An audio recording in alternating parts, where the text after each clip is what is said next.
Guys, welcome back to my channel. ನಾನು ನಿಮ್ಮ ಗಾಯತ್ರಿ. ಎಲ್ಲರೂ ಹೇಗಿದ್ದೀರಾ? ಚೆನ್ನಾಗಿದ್ದೀರಾ? ನಾನು ಚೆನ್ನಾಗಿದ್ದೀನಿ. ಇವತ್ತಿನ ಹೊಸ ಲಾಗ್ಗೆ ಎಲ್ಲರಿಗೂ ಸ್ವಾಗತ ಸುಸ್ವಾಗತ. ಫ್ರೆಂಡ್ಸ್, ಇವತ್ತು ನಾನು ಗುರುವಾರದ ಲಾಗ್ನ ಶೇರ್ ಮಾಡ್ಕೊತೀನಿ. ನೆನ್ನೆ ಲಾಗ್ನ ಕರೆಕ್ಟಾಗಿ 10 ಗಂಟೆಗೆ ಅಪ್ಲೋಡ್ ಮಾಡೋಕ್ಕಾಗಲಿಲ್ಲ, ಯಾಕಂತಂದರೆ ನೆಟ್ವರ್ಕ್ ಪ್ರಾಬ್ಲಮ್ ಇತ್ತು. ಅದಕ್ಕೆ ಈಗ ತಾನೇ ಎಡಿಟಿಂಗ್ ಮಾಡಿ ಅಪ್ಲೋಡ್ ಮಾಡಿದ್ದೀನಿ ನಾನು.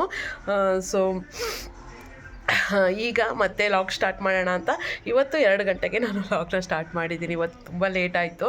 ಸೊ ಬೆಳಗಿಂದ ಒಂದು ಸ್ವಲ್ಪ ನನಗೆ ವಿಡಿಯೋ ಮಾಡಬೇಕು ಅಂತಲೇ ಅನ್ನಿಸ್ಲಿಲ್ಲ. ಸೊ ಹಿಂಗೆ ಬಿಟ್ಟರೆ ಆಗಲ್ಲ ಅಂತ ಅಂದ್ಬಿಟ್ಟು ಇವಾಗ ವಿಡಿಯೋ ಮಾಡ್ತಾಯಿದ್ದೀನಿ. ಅಡುಗೆ ಮನೇಲಿ ಸಾಂಬಾರ್ಗೆ ಇಟ್ಟಿದ್ದೀನಿ. ಬನ್ನಿ ಹೋಗೋಣ, ಸಾಂಬಾರು ಕತೆ ಏನಾಗಿದೆ ಅಂತ ನೋಡೋಣ. ಇನ್ನೂ ಹೊಸಬ್ರು ನನ್ನ ಚಾನಲ್ನ ಸಬ್ಸ್ಕ್ರೈಬ್ ಆಗದೆ ನೋಡ್ತಾ ಇದ್ದರೆ ಸಬ್ಸ್ಕ್ರೈಬ್ ಆಗಿ, ವಿಡಿಯೋ ಇಷ್ಟ ಆದರೆ ಲೈಕ್ ಮಾಡಿ, ಕಮೆಂಟ್ ಮಾಡಿ, ಶೇರ್ ಮಾಡಿ. ಸೊ ಬನ್ನಿ ಹೋಗೋಣ. ಇವತ್ತು ಮಧ್ಯಾಹ್ನ ನಾನು ಕಡಲೆಕಾಳು ಸಾಂಬಾರು ಮಾಡ್ತಾಯಿದ್ದೀನಿ. ಆಲೂಗಡ್ಡೆ ಬದನೆಕಾಯಿ ಹಾಕಿ ಮಸಾಲೆ ಸಾಂಬಾರು ತುಂಬ ಚೆನ್ನಾಗಿರುತ್ತೆ, ಟೇಸ್ಟ್ ಚೆನ್ನಾಗಿರುತ್ತೆ ನಾನು ಮಾಡೋದು. ಸೊ ಇವತ್ತು ಈ ಸಾಂಬಾರು ಮಾಡಿಕೊಂಡೆ. ಹಾಗೆ ಬಟ್ಟೆಗಳೆಲ್ಲ ಮರ್ಚಿಡೋದಿತ್ತು. ಸೊ ಎಲ್ಲ ಬಟ್ಟೆಗಳನ್ನೂ ಮರ್ಚಿಡ್ತಾಯಿದ್ದೀನಿ. ಹಾಗೆ ಪಾಪು ಅಂಗನವಾಡಿಯಲ್ಲಿದ್ದಾಳಲ್ಲ, ಈ ಟೈಮಲ್ಲಿ ಏನೆಲ್ಲ ಆಗುತ್ತೋ ಕೆಲಸಗಳು ಅದೆಲ್ಲ ಮಾಡ್ಕೊತೀನಿ. ಒಂದು ಸ್ವಲ್ಪ ಸ್ಟೋರೇಜ್ ಪ್ರಾಬ್ಲಮ್ ಇರೋದ್ರಿಂದ ನಾನು ಜಾಸ್ತಿ ವೀಡಿಯೋ ಶೇರ್ ಮಾಡ್ಕೊಳಕ್ಕಾಗ್ತಾಯಿಲ್ಲ. ನಾನು ಇವತ್ತೇ ಕೂತ್ಕೊಂಡು ಹಳೆಯ ವೀಡಿಯೋಸ್ ಎಲ್ಲ ಡಿಲೀಟ್ ಮಾಡ್ಕೊತೀನಿ. ಸೊ ಇದೊಂದು ಸ್ಟೋರೇಜ್ ಪ್ರಾಬ್ಲಮ್ ಬಂತು ಅಂದರೆ ಯಾವ ವೀಡಿಯೋನೂ ಮಾಡೋಕ್ಕಾಗಲ್ಲ. ಡಿಲೀಟ್ ಮಾಡಿ ಸ್ಪೇಸ್ ಮಾಡ್ಕೊತೀನಿ. ಈಗ ಬಟ್ಟೆಗಳನ್ನೆಲ್ಲ ಎತ್ತಿಕ್ದೆ. ಸೊ ಫ್ರೆಂಡ್ಸ್, ಇವಾಗ 3 ಗಂಟೆ ಆಗೋಗ್ತಾ ಇದೆ. ಪಾಪನ ಕರ್ಕೊಂಬರ್ಬೇಕು ಸ್ಕೂಲಿಂದ. ಸೊ ಊಟ ಆಮೇಲೆ ಮಾಡೋಣ ಅಂದ್ಕೊಂಡಿದ್ದೀನಿ. ಯಾಕಂತಂದರೆ ನಾ ಕಾಲ್ ಮಾಡ್ತಾರೆ ಸ್ಕೂಲಿಂದ ಪಾಪನ ಕರ್ಕೊಂಡೋಗಿ ಅಂತ. ಸೊ ಅದಕ್ಕೆ ಫಸ್ಟು ಪಾಪನ ಕರ್ಕೊಂಡು ಬಂದು ಆಮೇಲೆ ಲಂಚ್ ಮಾಡೋಣ ಅಂತಿದ್ದೀನಿ. ಸೊ ಇವತ್ತು ತುಂಬ ಲೇಟ್ ಆಯಿತು, ಗ್ಯಾಸ್ಟ್ರಿಕ್ ಆಗುತ್ತೇನೋ ಅಂತ ಅಂದ್ಬಿಟ್ಟು ಅನಿಸ್ತಾ ಇದೆ. ಸೊ ಬೇಗ ಹೋಗಿ ಪಾಪನ ಕರ್ಕೊಂಡು ಬಂದು ಬೇಗ ಲಂಚ್ ಮಾಡಬೇಕು. ಸೊ ಲಂಚ್ ಟೈಮನ್ನು ಕರೆಕ್ಟಾಗಿ ಪಾಲಿಸಬೇಕು. ಇಲ್ಲ ಅಂತಂದರೆ ಗ್ಯಾಸ್ಟ್ರಿಕ್ ಮೇಲೆ ಗ್ಯಾಸ್ಟ್ರಿಕ್ ಆಗ್ತಾನೆ ಇರುತ್ತೆ. ಸೊ ಆ ಗ್ಯಾಸ್ಟ್ರಿಕ್ ಆದ್ರಂತೂ ನಿಜವಾಗ್ಲೂ ಫ್ರೆಂಡ್ಸ್ ಆಗೋದೇ ಇಲ್ಲ. ಎದೆ ಹತ್ರ ನೋವು ಬಂದುಬಿಡುತ್ತೆ. ಸೊ ಒಂಥರ ಅವಾಗ ನಾನು ಏನೋ ಕುಡಿಬೇಕಾಗುತ್ತೆ. ಅದೆಲ್ಲ ಏನಕ್ಕೆ ಟ್ಯಾಬ್ಲೆಟು ಎಲ್ಲ ತೊಗೊಳ್ಳೋದು. ಸೊ ಕರೆಕ್ಟ್ ಟೈಮಿಗೆ ಒಂದು ಸ್ವಲ್ಪ ನಾನು ಇನ್ಮೇಲೆ ಫಾಲೋ ಆಗಬೇಕು. ಸೊ ಇವತ್ತು ಒಂದು ಸ್ವಲ್ಪ ಮೂಡ್ ಚೆನ್ನಾಗಿರಲಿಲ್ಲ ನನಗೆ, ಅದಕ್ಕೆ ಎಲ್ಲ ಈ ಥರ ಆಗ್ತಾಯಿದೆ. ಲಂಚು ಎಲ್ಲ ಲೇಟ್ ಆಯಿತು. It's okay. ಪಾಪನ ಕರ್ಕೊಂಡು ಬಂದಮೇಲೆ ಲಂಚ್ ಮಾಡಿದ್ಮೇಲೆ ಮತ್ತೆ ಸಿಗ್ತೀನಿ. ಗಾಳಿಯಲು ನಿನ್ನ ಸ್ಪರ್ಶವ ನೋಡುತ್ತಲೇ ಇರುವ ಆಸೆಯು. ಎಷ್ಟು ಕೆಟ್ಟದಾಗ ಆಡ್ತೀನಿ ಫ್ರೆಂಡ್ಸ್ ಸಾಂಗು. ನಂಗೆ ಸಾಂಗ್ ಆಡೋಕ್ಕೆ ತುಂಬ ಇಷ್ಟ. ಬಟ್ ನಾನು ಬಾತ್ರೂಮ್ ಸಿಂಗರು.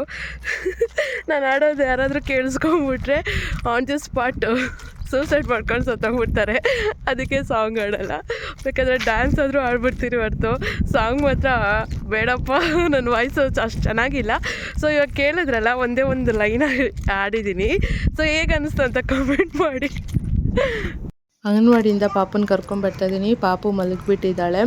ಸೊ ಅಲ್ಲಿಂದ ಅವಳನ್ನ ಎತ್ಕೊಂಬರೋಷ್ಟು ಸ್ವಲ್ಪ ಸುಸ್ತಾಗೋಯ್ತು. ನೋಡಿ, ಮನೆ ಹತ್ರ ಬಂದಿದ್ದೀವಿ. ಈ ಬಿಸಿಲಿಗೆ ಒಂದು ಸ್ವಲ್ಪ ಇನ್ನೂ ಊಟ ಮಾಡಿಲ್ಲಲ್ಲ, ಸೊ ಅದಕ್ಕೆ ಸುಸ್ತಾಗೋಯ್ತು. ಆಮೇಲೆ ಬಂದಿದ್ದ ತಕ್ಷಣ ನೀರು ಕುಡಿದೆ. ನೋಡಿ, ನನ್ನ ಮಗಳು ಎದ್ಬಿಟ್ಲು ಅಷ್ಟು ಬೇಗ. ಮನೆಗೆ ಬಂದಿದ್ದ ತಕ್ಷಣ ಅಜ್ಜಿ ತಾತ ನೋಡಿದ್ರು. ಸೊ ಎದ್ಬಿಟ್ಲು ಅವಳು. ಈಗ ಊಟ ಮಾಡ್ತಾಯಿದ್ದೀನಿ. ಪಾಪು ಏನು ತಿನ್ನಿಸಿದ್ರೆ ಏನು ತಿನ್ನಲ್ಲ ಅಂದ್ಲು. ಆಮೇಲೆ ಅವಳಿಗೆ ದೋಸೆ ಮಾಡಿಕೊಡ್ತೀನಿ. ಈಗ ಸಾಯಂಕಾಲ ಆಗಿದೆ. ಇವಾಗ ಕಾಫಿ ಕುಡಿತಾ ನನ್ನ ಮಗಳನ್ನ ಇಲ್ಲೇ ಮೇಲ್ಗಡೆ ಆಟ ಆಡಿಸ್ಕೊಂಡಿದ್ದೀನಿ. ಹಾಗೆ ಅವಳಿಗೆ ಫುಲ್ಲು ಈ ನಡುವೆ ಮೇಲ್ಗಡೆ ಬರಬೇಕಂತ ತುಂಬ ಇಷ್ಟಪಡ್ತಿದ್ದಾಳೆ.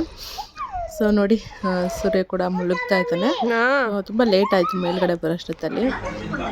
ಹಾಗೆ ಲವ್ ಬರ್ಡ್ಸು ಎಷ್ಟು ಚೆನ್ನಾಗಿ ಇವತ್ತು ಈ ಸ್ಟಿಕ್ ಮೇಲೆ ಕುತ್ಕೊಂಡಿದ್ದಾವೆ ಆಟ ಆಡಿಕೊಂಡು. ಆವಾಗಲೇ ನೋಡಬೇಕಿತ್ತು. ಉಯ್ಯಾಲೆಲ್ಲ ಆಡ್ಕೊಂಡು ಚೆನ್ನಾಗಿದ್ವು. ಸೊ ಅದಕ್ಕೆ ನಿಮ್ಮ ಜೊತೆ ಒಂದ್ಸರಿ ಶೇರ್ ಮಾಡ್ಕೊಳ್ಳೋಣ ಅಂತ ಅಂದ್ಬಿಟ್ಟು. ನೋಡಿ, ಲವ್ ಬರ್ಡ್ಸ್ ಅಂತೂ ನಿಜವಾಗ್ಲೂ ಫ್ರೆಂಡ್ಸ್ ಬೆಳಗ್ಗೆ ಎದ್ದಿದ ತಕ್ಷಣ ಸೌಂಡ್ ಕೇಳೋಕ್ಕೆ ತುಂಬಾ ಚೆನ್ನಾಗಿರುತ್ತೆ. ಚಿಲಿಪಿಲಿ ನನಗಂತೂ ಸಖತ್ ಇಷ್ಟ ಆಗ್ತದೆ ಈ ಲವ್ ಬರ್ಡ್ಸ್ ಮನೇಲಿರೋದಕ್ಕೆ. ಸೊ ಈಗ ನೋಡಿ, ಪಾಪುಗೆ ದೋಸೆ ಮಾಡ್ಕೊತಿದ್ದೀನಿ. ಈ ನಡುವೆ ಮಗಳು ದೋಸೆ ಅಂತ ಇಟ್ಕೊಂಡ್ಬಿಟ್ಟಿದ್ದಾಳೆ. ಸೊ ಅದಕ್ಕೆ ಯಾವಾಗಲೂ ರಾಗಿ ದೋಸೆ, ಗೋಧಿ ದೋಸೆ ಮಾಡ್ಕೊಡ್ತೀನಿ, ಇಷ್ಟಪಟ್ಟು ತಿಂತಾಳೆ. ಇದು ನೋಡಿ ಯಾವ ದೇಶದ ಮ್ಯಾಪ್ ಹಿಂಗೆ ಬಂದಿದೆ. ಆಮೇಲೆ ನನ್ನ ಹಸ್ಬೆಂಡು ಇವತ್ತು ಸಮೋಸ ತಂದುಕೊಟ್ಟಿದ್ದಾರೆ. ಸೊ ಸಮೋಸ ಕೂಡ ಟೇಸ್ಟ್ ಚೆನ್ನಾಗಿದೆ, ಇಷ್ಟ ಆಗುತ್ತೆ ಇಲ್ಲಿ ನಮ್ಮೂರಲ್ಲಿ ಸಮೋಸ. ಹಾಗೆ ಪಾಪುಗೆ ಬ್ರೆಡ್ಡು, ರಸ್ಕು ಎಲ್ಲ ತಂದಿದ್ದಾರೆ. ನನ್ನ ಮಗಳು ನೋಡಿ ರಾತ್ರಿ ಆಡ್ಕೊಂಡಿದ್ದಾಳೆ. ಸೊ ಫ್ರೆಂಡ್ಸ್, ಊಟ ಕೂಡ ಆಯಿತು. ಪಾಪು ಕೂಡ ಊಟ ಮಾಡಿದ್ಲು. ಸೊ ಇಲ್ಲಿಗೆ ನಾನು ಲಾಗ್ನ ಎಂಡ್ ಮಾಡ್ತೀನಿ. ನಾನು ಮತ್ತೆ ಮುಂದಿನ ಲಾಗಲ್ಲಿ ಭೇಟಿ ಆಗ್ತೀನಿ. ಈ ಲಾಗ್ ಇಷ್ಟ ಆಗಿದ್ರೆ ಲೈಕ್ ಮಾಡಿ, ಕಮೆಂಟ್ ಮಾಡಿ, ಶೇರ್ ಮಾಡಿ. ಹಾಗೆ ನನ್ನ ಚಾನಲ್ಗೆ ಸಬ್ಸ್ಕ್ರೈಬ್ ಆಗಿ. Thanks for watching. Bye everyone.